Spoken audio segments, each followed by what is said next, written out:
world descends into the bloodiest conflict in human history. It was an age of monsters, of screaming Stuka dive bombers and the grinding crush of panzer divisions.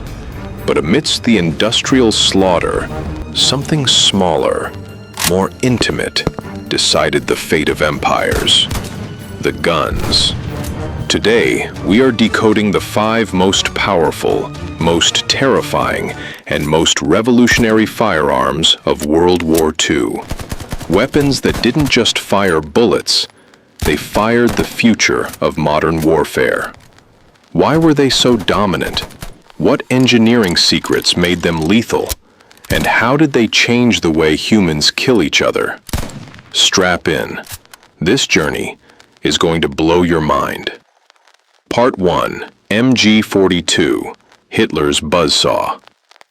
It starts with a sound that signaled imminent death. When the Maschinengewehr 42, the MG42, opened up, the world ripped apart. Allied soldiers didn't describe it as gunfire. They used different words: tearing linoleum, a zipper, or most infamously, Hitler's buzzsaw. The sound alone was psychological warfare. And the reason for that sound? An ungodly rate of fire. 1,200 to 1,500 rounds per minute. That's 25 bullets every single second. It was so fast, the human ear literally could not distinguish the individual shots. It just merged into a continuous, horrifying scream of metal. You didn't dodge the MG42. You hid from it, or you died. But how did they achieve this? Firing that fast generates incredible, weapon-destroying heat. The barrel would melt. This is where German engineering showed its genius. The quick-change barrel. German engineers knew the gun would overheat, so they designed it so a trained crew could rip out a red-hot barrel, throw in a cool one, and be back firing in under 6 seconds. No downtime. Constant slaughter.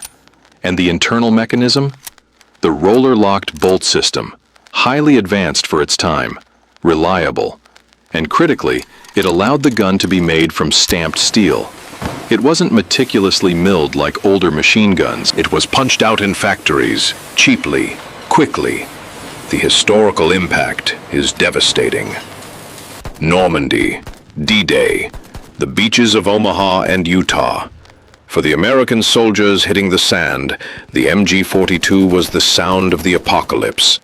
One MG42, hidden in a fortified concrete bunker, could, and often did, pin down hundreds of men. It turned the beaches into perfectly executed kill zones. The twist? The MG42 was perhaps too good. It burned through ammunition at a rate that the collapsing German logistics system simply couldn't sustain. But its legacy is undeniable.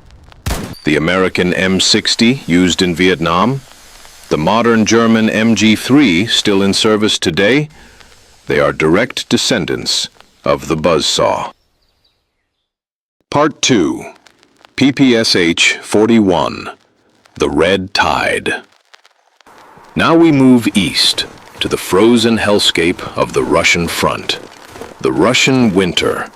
The enemy that broke Napoleon, the enemy that crippled Hitler's Wehrmacht. Temperatures plunged to minus 40 degrees. Lubricants froze, engines cracked. Men died just trying to stay warm. But something thrived in that environment. The Pistolet Pulemyot Shapagina, the PPSH-41. This wasn't elegant German engineering. This was brutal Soviet necessity. The Soviets didn't need precision. They didn't need finesse. They needed volume, a fire hose of bullets. The PPSH delivered 900 to 1,000 rounds per minute, and its defining feature? The massive 71-round drum magazine. It meant a soldier could spray continuously, overwhelming any defense in close quarters. It was built crude, stamped steel, loose tolerances.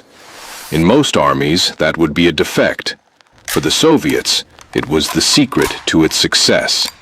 Those loose tolerances meant that even when frozen solid, caked in mud, or filled with grime, it fired. It used the hard-hitting 7.62 Tokarev pistol round. In close combat, it was devastating. The historical impact is found in the rubble of Stalingrad, the Rattenkrieg, the Rat War, the brutal room-to-room fighting in the skeletal remains of buildings, in the factories, in the sewers. Here, the PPSH was king. The average German soldier had a bolt-action Kar 98K, slow, precise, useless in a sudden point-blank ambush. An entire Soviet platoon, armed exclusively with PPSH-41s, could clear a building in seconds, flooding it with a tidal wave of lead. And the twist? The ultimate endorsement came from the enemy. The Germans hated facing the PPSH-41, but they loved using it. They captured them by the thousands. Wehrmacht soldiers routinely discarded their own, more refined MP-40 submachine guns in favor of the rugged, high-capacity PPSH. When your enemy prefers your weapon over their own, that tells you everything. Part 3. M1 Garand, the game changer. When World War II began, the world was still fighting largely with World War I technology. Bolt-action rifles. Fire, cycle the bolt, acquire the target, fire again. Slow, methodical. But America had an ace up its sleeve. A secret weapon issued to every single GI, the M1 Garand. The first standard issue semi-automatic battle rifle in history. This changed everything. The firepower advantage wasn't just incremental, it was exponential. A US soldier could fire 8 rounds as fast as they could pull the trigger. In the same time, a German or Japanese soldier could maybe fire 2. In a firefight, that difference wasn't tactical, it was existential. The engineering was revolutionary. A gas-operated system that used the energy of the fired bullet to automatically load the next round. And the round itself? The powerful .30-06 Springfield cartridge. Accurate, hard-hitting, capable of defeating light cover. The historical impact cannot be overstated. General George S. Patton famously declared it, "The greatest battle implement ever devised." He wasn't exaggerating. In the dense jungles of the Pacific, it allowed U.S. troops to maintain a constant, rolling suppressive fire, overwhelming the Japanese armed with their Arisaka bolt actions. In Europe, it gave American squads the edge in sudden encounters. And then there's the twist, the infamous ping. The distinctive metallic sound the empty 8-round on-block clip made when automatically ejected. The legend says the enemy could hear that ping and know instantly that the American soldier was empty, prompting them to charge. Is it true? Veterans say, hearing one ping in combat was rare. It was too loud out there. Yeah. People exaggerate it. The noise was overwhelming. yes and no. In the absolute chaos and deafening noise of combat, hearing a single ping was unlikely. But more importantly, they argue that the sheer volume of fire the Garand put out before the ping was far more significant than the sound it made when empty. It was a small price to pay for dominance. Part 4. STG-44, the father of the future. By 1943, the Germans realized something profound, especially on the brutal Eastern Front. The nature of combat had changed. Most firefights weren't happening at 800 meters. They were happening under 400 meters.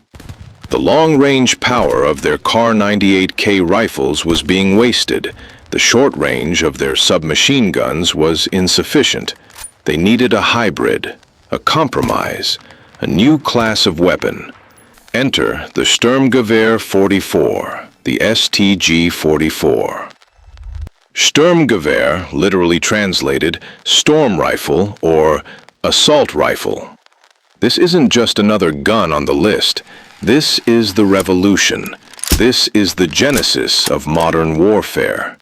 The key innovation wasn't the gun itself, but the ammunition. The 7.92 Kurtz, an intermediate cartridge, shorter than a full-power rifle round, but vastly more powerful than a pistol round. This was the magic bullet. It meant the gun was controllable in fully automatic fire. It didn't kick like a mule. Yet, it could still reach out and kill effectively at hundreds of meters. It offered incredible versatility. Selective fire, semi or full auto. High-capacity 30-round magazines. It was designed for the reality of war, not the theory. When the STG-44 hit the front lines, it terrified the Allies. It delivered a volume of fire previously only possible with a light machine gun, but in the hands of a single infantryman. The historical impact? It changed the doctrine of every army on Earth. And the twist is its legacy. Look closely at the STG-44. Now look at an AK-47. The conceptual resemblance is striking. While Mikhail Kalashnikov always denied directly copying the design, the concept, the intermediate cartridge, the gas operation, the entire design philosophy, was validated by the Sturmgewehr. The STG-44 didn't win the war for Germany. It arrived too late, in too few numbers. But it won the future. Part 5. Lee Enfield No. 4. The Defiant King. In an era defined by the emergence of automatic weapons, one bolt-action rifle stands defiant. The British Lee Enfield No. 4. On paper, it seemed obsolete, a relic of a bygone era. In reality, it was a masterpiece of lethal efficiency. It was, unequivocally, the fastest bolt-action rifle of the war. Why? The engineering was subtle but brilliant. The bolt design. It utilized a cock-on-closing mechanism and rear-locking lugs. This meant the action was smoother, the bolt throw was shorter, and it was vastly faster to operate than the German Mauser system found on the Kar 98K. It also held 10 rounds in its detachable magazine, double the capacity of its German counterpart. It was accurate, reliable in the mud of Flanders and the sands of North Africa. But the real weapon wasn't just the rifle. It was the training of the British soldier. They drilled relentlessly in rapid fire. The legendary Mad Minute. A highly trained British infantryman could fire 20 to 30 aimed shots in 60 seconds. Think about that. An aimed shot every 2 seconds with a manual bolt-action rifle. The historical impact was profound. It was so fast that German troops often reported they were under heavy machine gun fire when it was just a few Tommies with their Enfields. It's a testament to the idea that skill, combined with flawless design, can sometimes beat superior technology. Conclusion. The legacy. 5 guns, 5 distinct philosophies of war. The MG42 taught the world about the absolute supremacy of fire rate. The PPSH-41 proved that crude, brutal simplicity can dominate the battlefield. The M1 Garand unleashed the era of the semi-automatic infantryman, prioritizing speed and volume. The STG-44 laid the blueprint for every modern military firearm on the planet today. And the Lee Enfield showed that expert training and optimized design could defy obsolescence. These aren't just machines of steel and wood, they are historical turning points. They didn't just dominate World War II, they shaped the very history of human conflict. If you want a deeper dive into the most dangerous guns created after World War II, leave a comment below, because the story has only just begun.